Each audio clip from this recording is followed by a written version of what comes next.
and Arabic. So without further ado, I will now give the floor to Commissioner Schwitzer. You can go ahead. Yes. You can go. I can go. Good evening again, dear Prime Minister Mustafa, dear all. As you know, the European Union has been and remains a strong partner of the Palestinian people, politically and financially. Since 1994, we have provided almost 30 billion euro in assistance. This year, as you already know, we adopted a comprehensive 3-year program worth 1.6 billion euro. Our financial support is linked to the Palestinian Authority reform agenda, which, of course, they committed to implement. We see these reforms as a prerequisite for a viable two-state solution, which is our ultimate goal.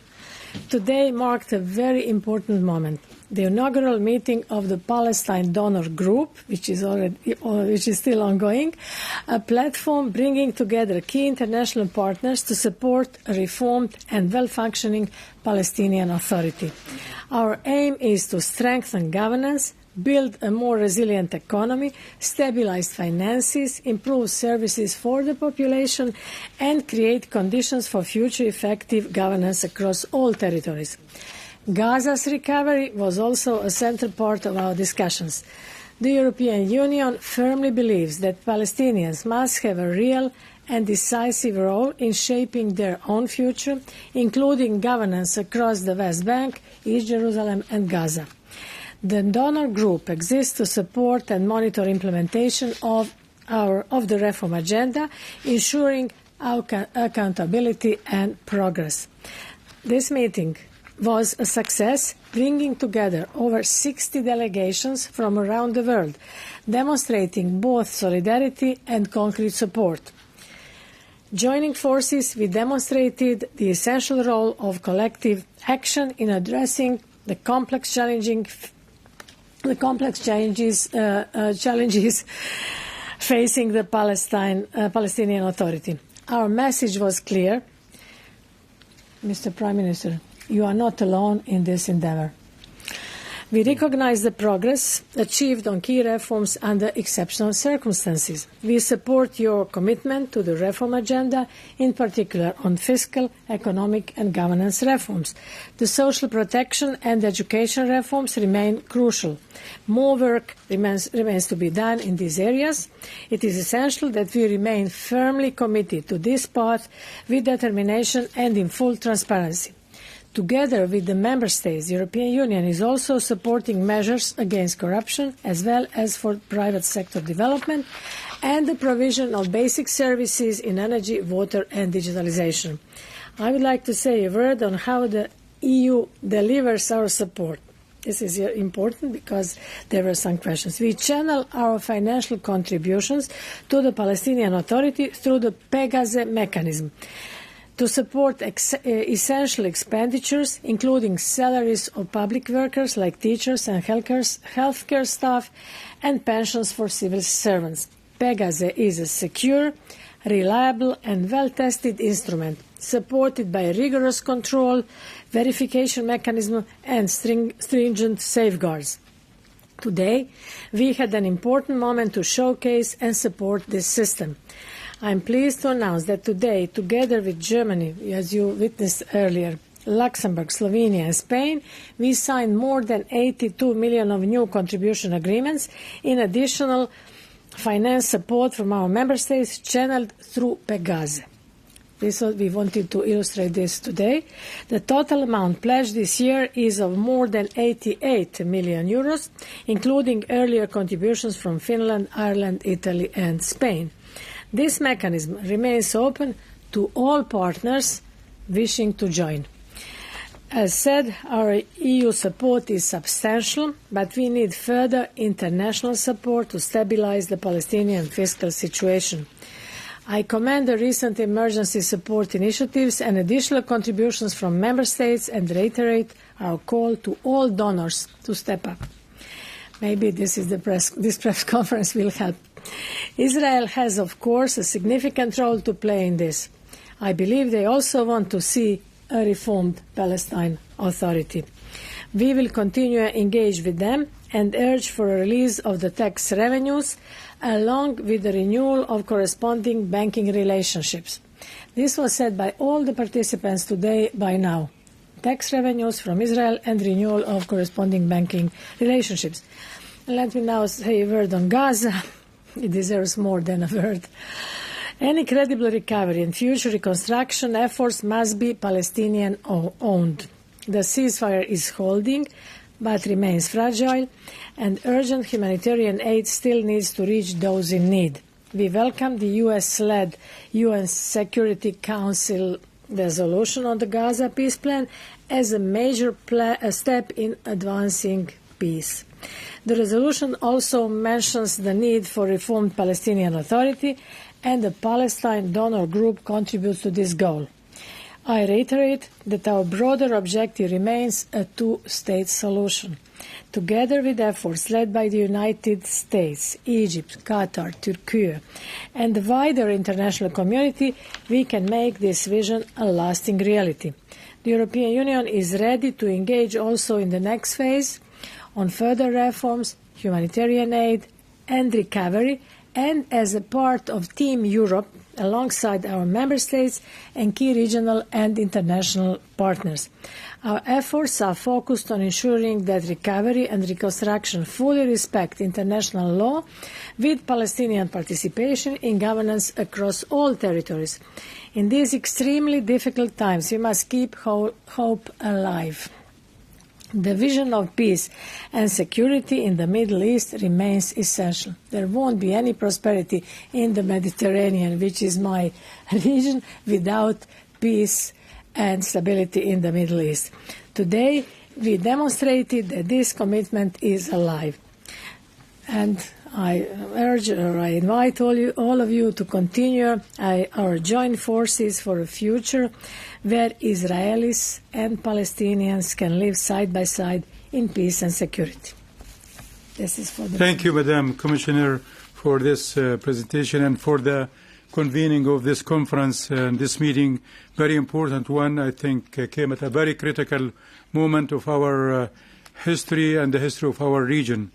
But clearly today showed broad and firm support for Palestinian fiscal stability, to Palestinian reform delivery, and also to Gaza's recovery under a unified, legitimate Palestinian government. We were clear today, as we have always been, that Gaza and the West Bank are one political and geographical unit, inseparable parts of the state of Palestine.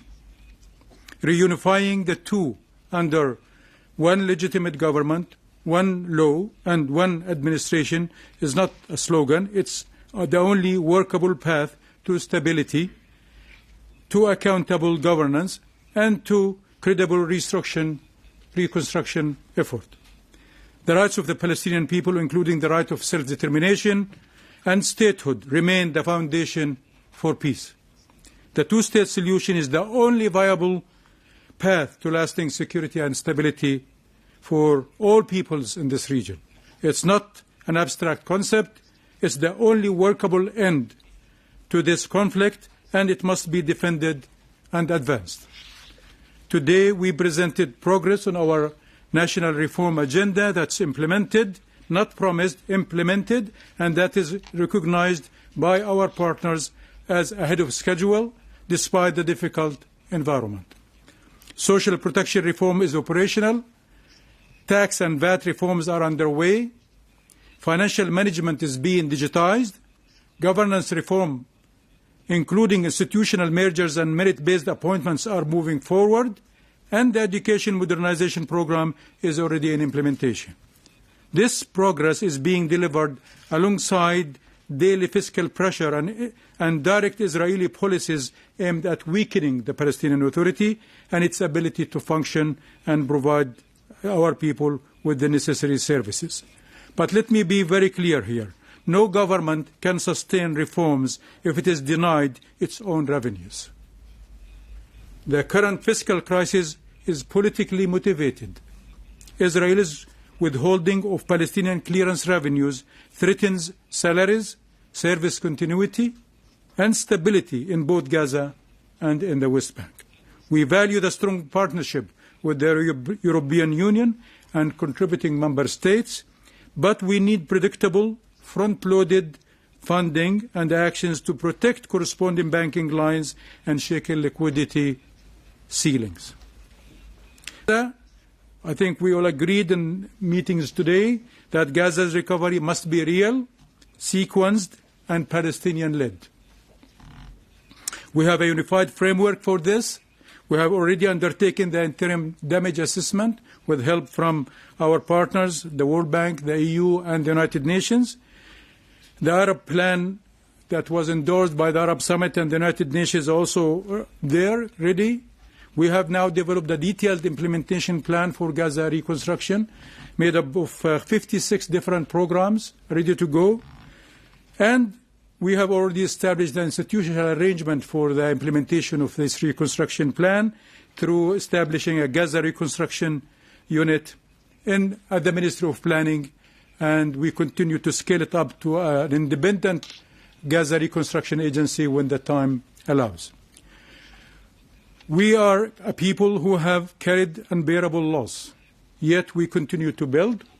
We ask for nothing more than the chance to stand on our own feet, to govern responsibly, and to give our children a future free of fear. Our commitment is clear. We will govern, we will reform, and we will lead Gaza's recovery. We will build the Palestinian state as a part of the region, a peaceful region, as per the international law, and with the support of our partners and friends. What we need now is fiscal stability and collective effort that protects both peace and dignity for our people. Our goal is simple, that no child in Gaza or the West Bank grows up believing that devastation is normal. They deserve to grow in believing in a better future for them and their families in the future. So thank you again, Commissioner, and for your continuing support, your hard work. Your team has been also a wonderful team, but also to the member countries who have signed today with us what was pledged 2 months ago to provide financial support of about $82 million. This was the pledge that was made 2 months ago and confirmed and signed today, so hopefully we'll be able to benefit from this in the coming weeks. Thank you. Thank you, Commissioner. Thank you, Prime Minister. So now we move to your questions. We'll try, I see lots of questions, we'll try to accommodate. I will ask you to come to the front, there are some mics, and to speak in the microphone. Before you start the question, introduce yourself and the media you work for, and also to whom your question is addressed to. And now we'll start with Lily here in the front. Thank you very much. I'm Lily Bayer from Reuters. I have a question for each of you. First off, Mr. Prime Minister, the Palestinian Authority often says that it's committed to institutional reforms. Could you outline the specific key reforms that you are committing to and provide us some concrete examples of the measures that have been taken so far? And then, Madam Commissioner, Israeli and some U.S. officials have asserted that payments are still being made to families of Palestinians killed or jailed by Israel, dubbed by critics pay to slay. Have you discussed this issue during your meeting today, and did you receive any concrete assurances? Many thanks. Okay, I'll start with the question about reforms. As we have said repeatedly, we have developed a matrix of reform from the beginning of our government. We have shared this reform agenda with our partners, including the EU, with the World Bank and others, and we have put this to be implemented over 2.5 years, so there's a specific time schedule for this, and we have identified 4 major themes, 4 major pillars for these reforms. One has to do with governance, and second to do with judiciary, and third to do with business environment, and the 4th pillar has to do with provision of basic services. These are the 4 major pillars, but under these 4 pillars, we have identified 53 actionable items, and we put a date on every one of them to be delivered. We have reported this morning to the meeting that about 53 items, 23 has been completed, and therefore we have made actually good progress in implementing our reform program. We continue to work on this, and we hope that we'll be able to complete this agenda as scheduled, maybe ahead of schedule, and therefore we're very pleased to say that these reforms have already made an impact on our, for example, domestic revenues, an improvement of reducing expenditures, our limits on budget, our limits on hiring people, our steps in terms of preventing financial leakages, including in terms of customs and taxes not collected before, have already contributed to our domestic revenues. The biggest challenge remains to be the occupation, Israeli occupation, and its actions against our government, undermining our ability to undertake these reforms, but also to launch major economic development programs that we are working on along with partners, including the EU, the World Bank, and other Arab partners. On your question, it's not coincidence that do I need something? No, it's okay. It was not coincidence that I was trying in my introductory speech to explain what is Pegase mechanism. It was with the intent. So all our support to the Palestinian Authority is linked to the efforts to pursue reform agenda, including the implementation of a new social protection law, because this was your question. So its mechanism on cash payments should be based exclusively on need and vulnerability criteria. It's not to prisoners and their families. We can confirm that not a single euro of European money has been spent on these contested payments. EU payments are conducted once again through Pegase mechanism with strict ex-ante and ex-post controls. So this is what I can say on this. Thank you. We'll take a question from the gentleman here.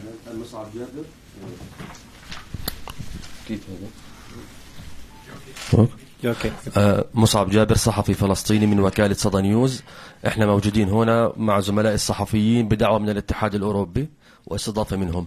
أود أن أسألك المفوضة الاتحاد الأوروبي عن الإجراءات الإسرائيلية. أنتم تدعمون حل الدولتين بشكل مستمر وتقولون أنكم ستذهبون إلى أو تحافظون على حل الدولتين، ولكن الإجراءات الإسرائيلية بخصم أموال المقاصة أو بحجب أموال المقاصة بشكل كامل وما تقوم به إسرائيل من إجراءات عسكرية بالضفة الغربية وقطاع غزة يحول دون الوصول إلى حل الدولتين. كيف ستقومون بالحفاظ على هذا الأمر، على حل الدولتين، وكيف سنذهب إلى حل الدولتين في ظل الإجراءات الإسرائيلية التي تقوم بها؟ سؤالي للدكتور محمد مصطفى رئيس الوزراء، هل هناك موعد محدد للانتهاء من الإصلاحات الحكومية التي يطالب بها الاتحاد الأوروبي والمجتمع الدولي، وهل هي مربوطة فعلا كما يقال في الدعم المالي للسلطة الفلسطينية؟ يعني هل الحجب المالي من الدول العربية بالذات وبعض الدول الأوروبية عن الحكومة والسلطة الفلسطينية هل هو مرتبط في موضوع الإصلاحات فعلا أم في أمور سياسية أخرى؟ شكرا.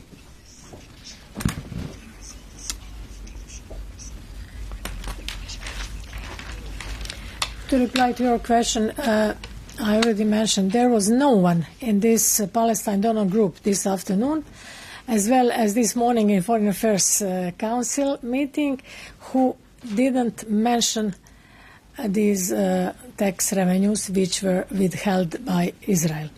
So what we are doing, we are really putting pressure on Israel in all our diplomatic energy, all our political capital is being invested in trying to push Israel to release these revenues. And this is one of the very important steps because we know it's now amounting to 3 to 4 billion euro, which is a big amount of money, and which is indispensable for the solid and stable Palestinian Authority. بالنسبة للسؤال الأخ مصعب،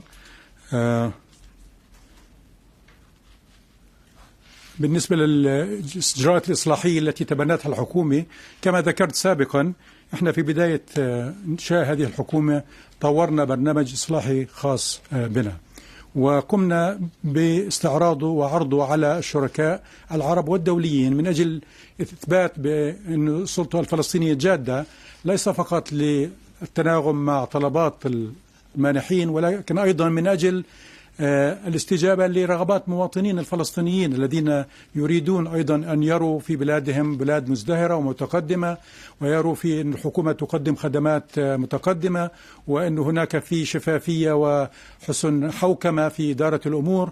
وهذه قضايا مهمة جدا بالنسبة لنا كشعب فلسطيني، وبالتالي قررنا منذ البداية أن تكون على رأس أولوياتنا في هذه الحكومة. عندما قمنا بعرض هذه الأفكار وجدت دعما واستحسانا كبيرا من كل الأطراف بصراحة، العربية والدولية والمؤسسات المالية الدولية، ولذلك جزء منهم قرر أن يقدم دعم مالي. طبعا جزء منهم غير مشروط بصراحة، خاصة الدول العربية ما حطت أي شروط على الدعم المالي، لكن ولا البنك الدولي. الاتحاد الأوروبي كان في تزامن، خلينا نسميه تزامن، ما بين تنفيذ برنامج الإصلاح اللي احنا قدمناه مع تقديم دعم مالي من أجل تحفيز الاستمرار في تنفيذ هذا البرنامج. وإحنا الحمد لله زي ما حكينا مستمرين في تنفيذ هذا البرنامج وبنجاح معقول. المدة الزمنية اللي حطيناها لهذا البرنامج حوالي 2.5 سنين، مر عليها أكثر من سنة. نتوقع أنه مع نهاية السنة القادمة يكون الجزء الأكبر من هذا البرنامج يكون تم تنفيذه. طبعا هنا لابد من الإشارة أنه احنا نفرق بين إصلاحات منطقية وعقلانية وما بين أشياء تعجيزية يريد البعض أن يفرضها ويحطها كشروط لقضايا مهمة بالنسبة لنا، مثل موضوع غزة أو حكم غزة أو موضوع قيام الدولة الفلسطينية أو شيء من هذا النوع. احنا القضايا الوطنية لا نفرط فيها، والمبادئ الوطنية ما لها أي علاقة بالدعم المالي. الدعم المالي أعتقد ناتج عن قناعات بأنه الدول مثل الاتحاد الأوروبي تريد أن ترى السلطة الوطنية مستمرة وقوية، لأنها تؤمن بأن حل الدولتين ضروري، وأن السلطة الوطنية الفلسطينية وجودها واستمرارها ضروري من أجل نجاح حل الدولتين. فبالتالي احنا نرى أنه هذا البرنامج إن شاء الله سيؤثر إيجابا على أدائنا، على حوكمتنا، على مؤسساتنا، وعلى شعبنا، وعلى مواطنينا، وبالتالي إن شاء الله بالطريق كمان يكون أيضا مصدر لزيادة الثقة والدعم من المؤسسات الدولية. فإحنا مستمرين في هذا نتيجة قناعاتنا، ونعتقد أنه الاتحاد الأوروبي أثبت خلال هذه الفترة بأنه شريك جدي بصراحة في هذا الوقت الصعب، لأنه كما تعلمون في غياب أموالنا التي تنهبها إسرائيل وتحتجزها لفترات طويلة، لولا الدعم الأوروبي والبنك الدولي وبعض الدول العربية كان وضعنا حيكون في غاية السوء. فنحن لذلك باسم الجميع نقدم الشكر للاتحاد الأوروبي، ونعتبرهم شركاء جديين، شركاء في السياسة وشركاء في الإصلاح وشركاء في التنمية. وبالتالي إن شاء الله أنه هذه العلاقة تتوثق. وأعتقد اللي صار اليوم في برنامج الدونر جروب، بالستاين دونر جروب، هو دليل حرص أوروبا، وهو مبادرة أوروبية، وأنا بشكر الكوميشنر على مبادرتها، مبادرة من الاتحاد الأوروبي أنه يريدوا أن يثبتوا للجميع، وخاصة في هذا الوقت الصعب، أنهم مع فلسطين ويريدوا أن يدعموا الشعب الفلسطيني، يريدوا السلطة الفلسطينية أن تصمد في ظل أو ضد الإجراءات الإسرائيلية الصعبة والقاسية والمؤلمة، ويريد أيضا أن السلطة الفلسطينية أن تقود عملية إعادة توحيد غزة والضفة الغربية، وتقوم بما يجب نحو أهلنا في غزة في اتجاه موضوع إعادة الإعمار، لأنه هذا أيضا موضوع وطني في غاية الأهمية.